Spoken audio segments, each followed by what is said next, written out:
அனைவருக்கும் வணக்கம். இன்னைக்கு மைக்ரோசாஃப்ட் எக்ஸல் ஃபங்க்ஷன்ஸ் அதில் வந்து கன்காட்னேட் அண்டு டெக்ஸ்ட் ஃபங்க்ஷன்ஸை பற்றி தான் நம்ம வந்து பார்க்க போகிறோம். ஸோ இப்போது இந்த ஃபங்க்ஷனோட வேலை என்ன அப்படின்னா, ஒரு ரெண்டு செல்லில் வந்து ரெண்டு டெக்ஸ்ட் தனித்தனி இது இருக்குது, அது ரெண்டையுமே வந்து கம்பைன் பண்ணுறதுக்கு நம்ம வந்து அந்த கன்காட்னேட்டுங்கிற ஃபங்க்ஷனை யூஸ் பண்ணிக்கலாம். ஸோ அதுக்கப்புறம் டெக்ஸ்ட் ஃபங்க்ஷன்ஸ் எதுக்காக பயன்படுத்துகிறோம் அப்படின்னா, ஃபார் எக்ஸாம்பிள் வந்து ஒரு நம்பர் கொடுக்குறீங்க, இப்போ 12 அப்படின்னு ஒரு நம்பர் கொடுக்குறீங்க அப்படின்னா, ஸோ அது வந்து 12.00 அப்படின்னு வரணும். இதே வந்து ஒரு டேட் கொடுக்குறீங்க 1-10-2020 அப்படின்னா 01-October 2020 அப்படின்னு அந்த மாதிரி லெட்டர்ஸில் வரணும் அப்படின்னா, ஸோ அந்த மாதிரி இடங்கள்ல இந்த ஃபங்க்ஷன்ஸ் நம்ம வந்து யூஸ் பண்ணிக்கலாம். ஸோ அது எப்படி பயன்படுத்துறது அப்படிங்கிறத நம்ம இந்த வீடியோவில் பார்க்கலாம். வாங்க போகலாம். ஸோ ஃபர்ஸ்ட் நம்ம என்ன பண்ண போகிறோம் அப்படின்னா, இப்போது நான் ஒரு செல்லில் A2ல மை டேட் அப்படின்னு கொடுத்துருக்குறேன், B2 அப்படிங்கிற செல்லில் ஒரு டேட் கொடுத்துருக்குறேன் ஒரு டாட் வச்சு. ஸோ நான் என்ன பண்ணுறேன்னா, இதில் வந்து ஈக்குவல் டு கன்காட்னேட் அப்படிங்கிற கொடுத்துட்டு அந்த A2 கமா அப்புறம் அந்த B2. ஸோ இது கொடுக்கறதுனால என்ன ஆகும் அப்படின்னா, இந்த மை டேட் அப்படிங்கிறதும் இந்த B2ல இருக்கக்கூடிய அந்த 1-10-2020 அப்படிங்கிறத என்ன செய்யணும், கம்பைன் ஆகிடும். ஸோ இந்த மாதிரி கம்பைன் ஆகும்போது இந்த மை டேட் அப்படிங்கிறதுக்கும் இந்த 1-10-2020 அப்படிங்கிறதுக்கும் இடையில கொஞ்சம் எனக்கு ஸ்பேஸ் வேணும் அப்படின்னு நினச்சிங்கன்னா, ஸோ ஜஸ்ட் அந்த ஃபார்முலாவை எடிட் பண்ணுங்கள். எடிட் பண்ணுறதுக்கு யூஸ் பண்ணுற கீ வந்து F2 அப்படிங்கிற கீயை நீங்கள் ப்ரெஸ் பண்ணிங்கன்னா அந்த செல் வந்து எடிட் ஆகிடும். ஸோ இப்போ நான் என்ன பண்ணுறேன்னா, A2 கமா பக்கத்தில் ஒரு டபுள் கொட்டேஷன் போட்டு என்ன பண்ணுறேன்னா, அதுக்கப்புறம் ஒரு கமா கொடுக்குறேன். ஸோ ஃபஸ்ட்டு டபுள் கொட்டேஷன் கொஞ்சம் ஸ்பேஸ் விட்டு திருப்பி டபுள் கொட்டேஷன் போட்டுட்டு கமா கொடுத்து ஜஸ்ட் நீங்கள் ஒரு என்டர் பண்ணீங்க அப்படின்னா என்ன ஆகும்னா, அந்த A2 இருக்கிற அந்த கண்டென்ட்டும் B2ல இருக்கக்கூடிய அந்த கண்டென்ட்டுக்கு இடையில கொஞ்சம் ஸ்பேஸ் வந்து ஆட்டோமேட்டிக்காக அந்த இடத்துல வந்துடும். இப்போ கவனித்து பார்த்தீங்கன்னா உங்களுக்கு ஸ்க்ரீனில் தெரியும்.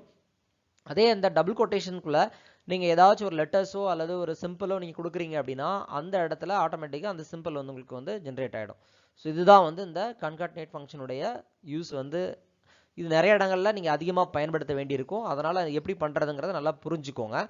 ஸோ அதுக்கப்புறம் இந்த B2க்கு அப்புறம் அந்த ஸ்டார் அப்படிங்கிற ஒரு சிம்பிள் எனக்கு வேணும் அப்படின்னு நினச்சிங்கன்னா, ஸோ அதே திருப்பி ஒரு ஜஸ்ட் ஒரு கமா அப்படின்னு கொடுத்துட்டு, ஸோ கமா C2 அப்படின்னு நீங்கள் கொடுத்துட்டு என்ன பண்ணுங்கள், அந்த ப்ராக்கெட்டை வந்து க்ளோஸ் பண்ணிக்கோங்க. இப்போ பாருங்கள் அந்த ஸ்டார் அப்படிங்கிறது உங்களுக்கு வந்து அடிஷ்னலாக ஆட் ஆகிடுச்சு.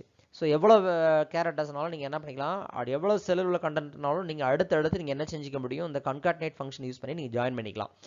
ஓகே, ஸோ இப்போ நம்ம நெக்ஸ்ட் அடுத்து என்ன பார்க்க போகிறோம் அப்படின்னா, டெக்ஸ்ட் அப்படிங்கிற ஒரு ஃபங்க்ஷனை பற்றி தான் நம்ம வந்து பார்க்க போகிறோம்.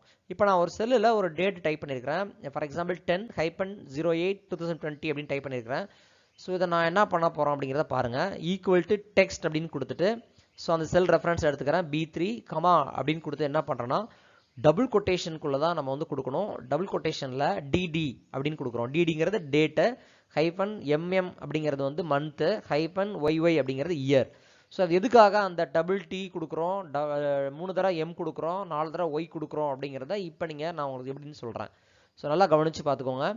ஸோ கொடுத்த உடனே என்ன ஆகுது, ஆட்டோமேட்டிக்காக அந்த செல்லில் இருக்கக்கூடியதை வந்து என்ன செய்யுது, 10 போட்டு ஹைப்பன் போட்டு ஆகஸ்ட் அப்படிங்கிறத உங்களுக்கு வந்து விரிவாக வந்து காமிச்சிருக்கு. ஸோ இப்போ நான் என்ன பண்ணுறோன்னா, அந்த D அப்படிங்கிறத பதிலாக இப்போ நான் உதாரணத்துக்கு நான் என்ன பண்ணுறேன், 1-08-2020 கொடுக்குறேன். இங்கே பார்த்தீங்கன்னா 01 அப்படின்னு ஸ்டார்ட் ஆயிருக்கு. ஸோ இப்போ நான் வந்து அந்த DD அப்படிங்கிற அந்த இடத்த ஒரு டியை மட்டும் நான் கட் பண்ணிட்டு போட்டேன் அப்படின்னா அந்த 0ங்கிறது உங்களுக்கு டிஸ்பிளே ஆகாது. அதாவது 01 பதிலாக என்ன ஆகும், வெறும் 1 அப்படின்னு வரும். ஸோ அதனால தான் நம்ம DDன்னு கொடுக்குறோம்.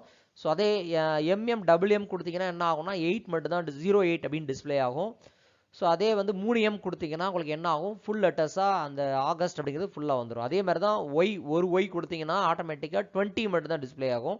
ஸோ அதே டபுள் ஒய் கொடுத்தீங்கனாலும் 20 தான் டிஸ்பிளே ஆகும். ட்ரிபிள் ஒய் கொடுத்தீங்கன்னா மட்டும்தான் என்ன ஆகும், உங்களுக்கு வந்து 4 டிஜிட்டில் அந்த இயர் வந்து 4 டிஜிட்டில் காட்டும். ஸோ இதுதான் வந்து அந்த DDMM ஒய் கொடுக்கக்கூடிய எதுக்காக கொடுக்குறோம் அப்படிங்கிற ஒரு இன்ஃபர்மேஷனை இப்போ நீங்கள் பார்க்குறீங்க. ஓகே, ஸோ இதுதான் வந்து டெக்ஸ்ட் ஃபங்க்ஷனுடைய பர்பஸு. ஸோ அதுக்கு அடுத்து பார்த்தீங்கன்னா, இப்போ ஒரு நம்பர்ஸ் வந்து நம்ம எப்படி டெக்ஸ்ட் ஃபங்க்ஷன் யூஸ் பண்ணுறதுன்னு பார்க்கலாம். ஸோ இதே வந்து ஒரு நம்பர் 1 அப்படின்னு கொடுத்துருக்குறேன். ஸோ இது எனக்கு எப்படி டிஸ்பிளே ஆகணும் அப்படின்னா, பார்க்கும்போது 01 அப்படின்னு டிஸ்பிளே ஆகணும் அப்படின்னா நீங்கள் ஜஸ்ட் என்ன பண்ணுங்கள், இதில் வந்து ஹேர்ஷ் அப்படின்னு ஒரு சிம்பிள் இருக்குது. ஸோ அந்த ஹேர் சிம்பிள் என்ன பண்ணுன்னா, ஹேர்ஷ் அப்படிங்கிறது நம்பரை குறிக்கும். ஸோ அந்த 1 அப்படிங்கிற அந்த இதை வந்து நம்ம ஹேர்ஷ் அப்படின்னு எடுத்துக்கணும். ஸோ இப்போ அந்த ஹேர்ஷ் பக்கத்தில் என்ன பண்ணுறேன், நான் ஒரு 0 அப்படின்னு கொடுத்தேன் அப்படின்னா 0க்கு அடுத்து என்ன பண்ணோம் அப்படின்னா அந்த நம்பரை வந்து கொண்டு வரும். இப்போ பார்த்தீங்கன்னா 0 1 அப்படின்னு சொல்லி டிஸ்பிளே ஆயிடுச்சு இல்லையா. ஸோ இதுக்கு தான் வந்து இந்த டெக்ஸ்ட் ஃபங்க்ஷன் வந்து நம்ம யூஸ் பண்ணுறோம். ஸோ இப்போ பாருங்கள், நான் நம்பர்ஸ் மாற்றும் போது ஆட்டோமேட்டிக்காக என்ன பண்ணும், அது வந்து உங்களுக்கு வந்து அதாவது 2 டிஜிட்டில் முதல்ல 0 அப்படிங்கிறத டிஸ்பிளே பண்ணுறோம். ஸோ இன்கேஸ் வந்து இதுலேயே வந்து உங்களுக்கு வந்து இல்லை எனக்கு வந்து 3 டிஜிட் வரணும், இல்லை 2 டிஜிட் முன்னாடி வரணும் அப்படின்னா, ஸோ நீங்கள் அடிஷ்னலாக 0 போட்டுக்கோங்க. பாருங்கள் 014 அப்படின்னு டிஸ்பிளே ஆகுது. ஸோ நீங்கள் 1ன்னு போட்டிங்கன்னா 001 அப்படின்னு டிஸ்பிளே ஆகுது. ஸோ அந்த ஹேஷ் பக்கத்தில் நீங்கள் எவ்வளோ 0 போடுறீங்களோ ஸோ அதில் எப்படி இருக்கோ அதே மாதிரி ஃபார்மேட்டில் டிஸ்பிளே ஆகும். இப்போ பாருங்கள், நான் என்ன பண்ணுறேன், டபுள் கோட்டேஷனில் 0 போட்டு ஹேஷ் போட்டு டாட் வச்சு 00ன்னு வைக்கிறேன். இப்போ என்ன நடக்கும் அப்படின்னா 1 பக்கத்தில் 00 அப்படிங்கிறது என்ன செய்யுது, உங்களுக்கு வந்து அடிஷ்னலாக வந்து என்ன ஆகுது, இதில் வந்து ஆட் ஆகுது. ஸோ இல்லை எனக்கு வந்து 3 0 வரணும், இப்போ 1 பக்கத்தில் எனக்கு வந்து 3 0 இருக்கணும் அப்படின்னா, ஸோ நான் என்ன பண்ணுறேன், டாட் வச்சு நல்லா பார்த்துக்கோங்க. இது ரீவைண்ட் பண்ணினாலும் நீங்கள் திருப்பி பார்த்துக்கோங்க. ஸோ நான் என்ன நம்பர்ஸ் கொடுத்தாலும் என்ன பண்ணும், அது வந்து பக்கத்தில் வந்து ஒரு 3 டிஜிட்டு இருக்கிற மாதிரி வந்து டிஸ்பிளே பண்ணும். இப்போ ஃபார் எக்ஸாம்பிள் நீங்கள் இப்போ பாருங்கள் மாற்றுறேன். இப்போ நான் 4ன்னு கொடுக்குறேன். இப்போ இதே வந்து 4.5 அப்படின்னு கொடுத்தீங்கன்னா 4.500 அப்படின்னு சொல்லி கரெக்டாக என்ன செய்யும், அது வந்து உங்களுக்கு வந்து டிஸ்பிளே பண்ணும். இந்த ஃபங்க்ஷனை நீங்கள் நிறைய இடங்களில் பயன்படுத்த வேண்டிய சூழ்நிலை வரும். ஸோ அப்போது இதை பயன்படுத்தி பாருங்கள். ஓகே, அடுத்த வீடியோவில் இன்னும் அடுத்த டே ஃபங்க்ஷன் அண்டு மந்த்து அப்புறம் டேட் ஃபங்க்ஷன் எப்படி யூஸ் பண்ணுறதுங்கிறத எல்லாத்தையும் நம்ம பார்க்கலாம். நன்றி, வணக்கம். அடுத்த வீடியோவில் சந்திக்கலாம். தேங்க்யூ.